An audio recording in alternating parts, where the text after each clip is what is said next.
Good morning mga guys. Hello buddy.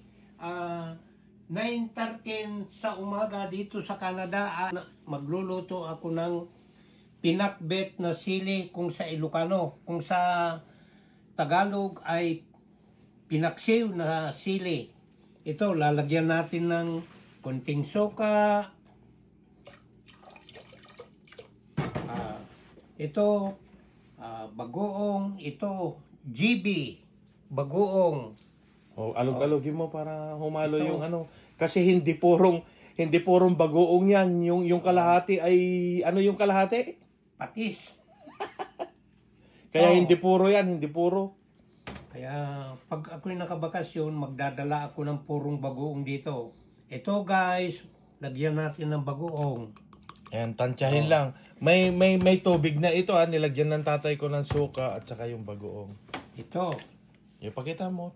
Isunod natin ito, chicken powder. Mga guys, gayahin nyo ang pagpapakbet Ilocano. Sinigang ay pinaksiw sa Tagalog. O, para alam nyo ang technique. Oh, ayan, pag magpapaksiw kami, hindi kami madamot sa bawang. Bawang para masarap. Oh, ito na. Oh. Ito naman, yung siling haba na maanghang para masarap-sarap kung gusto niya maanghang. Oh, ito na. Yung kasamang sili na walang anghang. Ito, mga guys, pangpagana sa pagkain. Pagkain Ilocano ito. Mga Pilipinong Ilocano. Ito ang pagkain na tunay na tubong Ilocos Norte. Oh. Ngayon, lagay na sa kasirola. Isasalang na natin. May nakalimutan kami. Ito yung yung sinasabi nilang betchin ay nakakasira daw sa katawan. Bakit nung araw, Amano?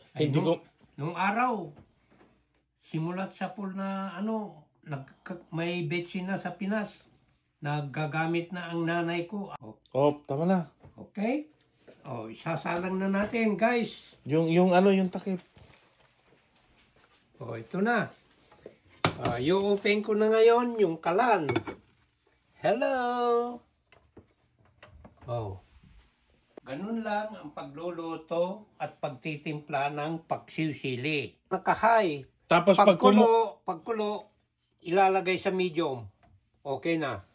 Para hindi madaling maubos ang sabaw. Okay? Okay na yan. Kailangan templahan mo rin uli. Kasi yung suka pag naluluto, kaunti lang yung nilagay, baka kulang yung asim, pwedeng dadagdagan. At saka yung alat niya. Pwede kang magdagdag uli ng bagoong. Ganun lang po yun. Hello guys! Ito na yung pinaksiw kong sili. Pinakbet sa Ilocano. Kumukulo na. Naka-high, imi-medium natin.